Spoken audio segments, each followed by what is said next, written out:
व्यासशङ्करमध्यमाम् अस्मदाचार्यपर्यन्तां वन्दे गुरुपरम्पराम्। श्रुतिस्मृतिपुराणानाम् आलयं करुणालयम् नमामि भगवत्पादं शङ्करं लोकशङ्करम्।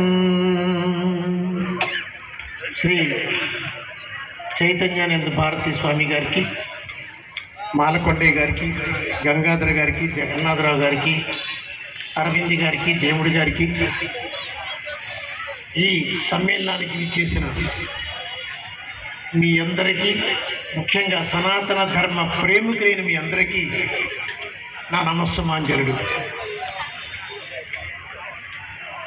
మనం ఈ ధర్మభూమి, కర్మభూమి, జ్ఞానభూమి అయిన ఈ పవిత్ర భారత భూమిపై పుట్టడం మన అదృష్టమైతే, సనాతన ధర్మానికి వారసులవ్వడం మన పూర్వజన్మ సుకృతం.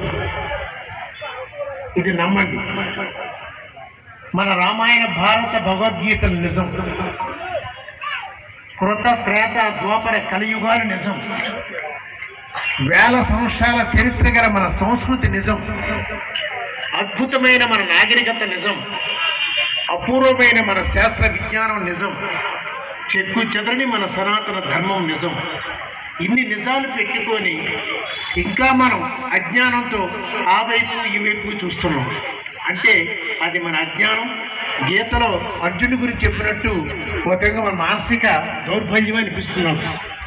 ఎందుకంటే మన దగ్గర లేనివి ఎక్కడా ఉండవు, మన దగ్గర ఉన్నవి కూడా అన్ని చోట్ల ఉండవు, మిగతా చోట్ల. ఇది నమ్మండి.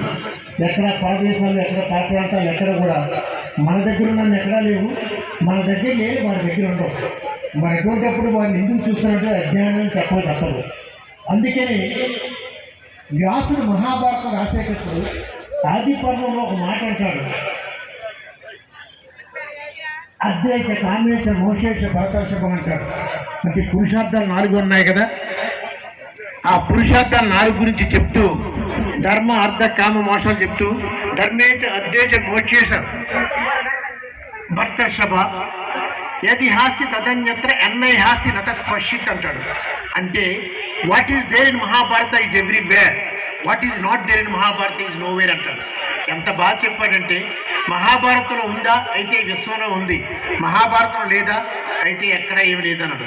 మరి అంత బాగా చెప్తే అది మనం నమ్మకుండా ఇంకా మనం అటు ఇటు చూస్తున్నామంటే అది మన అజ్ఞానానికి సంకేతం. మీరు ఒక విషయం గుర్తుంచుకోండి. ఎందుకంటే మన ఇంత అజ్ఞానంగా బతుకుతామని చెప్తే నిన్ననే గీతా జయంతి అందరూ చేసుకున్నారు. మనకి కొంతమంది ఏమంటారంటే భగవంతుడు ఉన్నాడా లేడా ఇలా సందేహాలు ఉంటాయి. దానికి సాక్ష్యాలు అంటారు.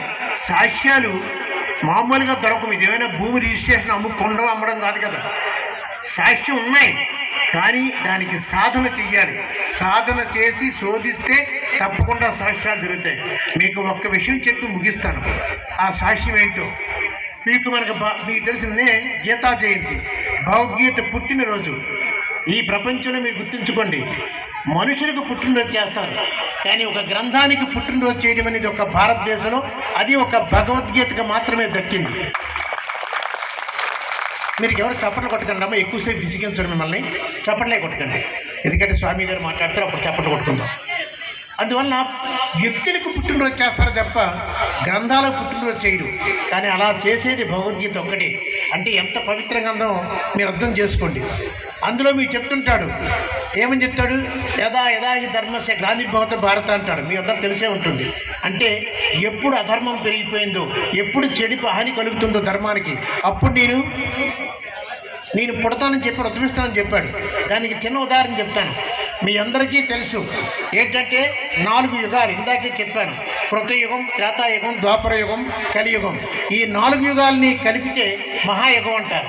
ఇలాంటి 27 మహాయుగాలు కలిపితే ఒక మన్వంతరం అంటారు. అలాంటి 14 మన్వంతరాలు కలిపితే ఒక ఉదయ కల్పం, అంటే బ్రహ్మదేవుడికి ఒక పగలు. అలాంటి ఇంకొక 14 మన్వంతరాలు కలిపితే అంటే ఉదయకల్పం అంటే 482 కోట్ల సంవత్సరాలమ్మా. అలాంటి ఇంకొక 482 కోట్ల సంవత్సరాలు కలిపితే అది బ్రహ్మదేవుడికి రాత్రి, క్షయకల్పం అంటారు. అంటే ఉదయకల్పం క్షయకల్పం కలిపితే బ్రహ్మదేవుడికి ఒక రోజు. అంటే ఎన్నో తెలుసమ్మా? 864 కోట్ల సంవత్సరాలు. అసలు లెక్క ఎవరైనా చేయగలరా ప్రపంచంలో? అది ఒక్క భారతదేశానికే సాధ్యం.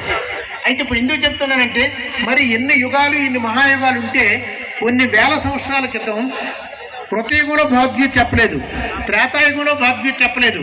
ద్వాపర యుగం చివరిలో ఎప్పుడైతే అభిమన్యుడిని అన్యాయంగా అక్రమ మార్గంలో చంపారో ఆ తర్వాత శ్రీకృష్ణ పరమాత్ముడు ఎప్పుడు ద్వాపర యుగం చివరిలో కలియుగం ప్రారంభంలో గీత చెప్పాడు, భగవద్గీత. ఎందుకు చెప్పాడంటే మన గురించి ఆయనకి తెలుసు. భవిష్యత్తులో ఇలాంటి తప్పులు చేస్తారు, స్వార్థంతో నిండిపోతుంది ఈ సమాజం అంతా. ఆ స్వార్థాన్ని కడగాలంటే భగవద్గీత నాటి అవసరం అని చెప్పి శ్రీకృష్ణ పరమాత్ముడు ద్వాపర యుగం చివరిలో చెప్పాడు భగవంతుడు. ఒక్కసారి అర్థం చేసుకోండి అమ్మా. అందువల్ల నేను చెప్పేది ఏంటంటే, మీరు అందుకనే భగవద్గీత మీరు చదివితే ఏదైనా ఒక శ్లోకం ఒక్కసారి ఉంటుంది. కానీ మీకు తెలుసమ్మా, ఒక్క శ్లోకాన్ని 2 సార్లు చెప్పాడు. 2 సార్లు. ఎందుకంటే మనం ఒకసారి చెప్తే వినమని మన బుద్ధి అని తెలుసు. అందుకని మీరు ఎప్పుడైనా చూడండి, శ్రేయాన్ స్వధర్మో విగుణః పరధర్మాదనుష్ఠిత స్వధర్మే నిధనం శ్రేయక పరధర్మో భయావహ. ఇది మీరు జాగ్రత్తగా మీరు భగవద్గీత అయితే 2 సార్లు ఉంటుంది. అంటే ఒక్క శ్లోకాన్ని 2 సార్లు ఎందుకు చెప్పాడంటే మన బుద్ధి గడ్డి తిని మనం సరిగా ఆచరించమని చెప్పి అది 2 సార్లు చెప్పాడు. ఎప్పటికైనా అందుకే మీరు ఒక సినిమా చూసే ఉంటారు. ఆ సినిమా పేరు నాకు జ్ఞాపకం లేదు, కానీ కె విశ్వనాథ్ గారి దర్శకత్వం, వెంకటేష్ అని ఒక హీరో నటించాడు.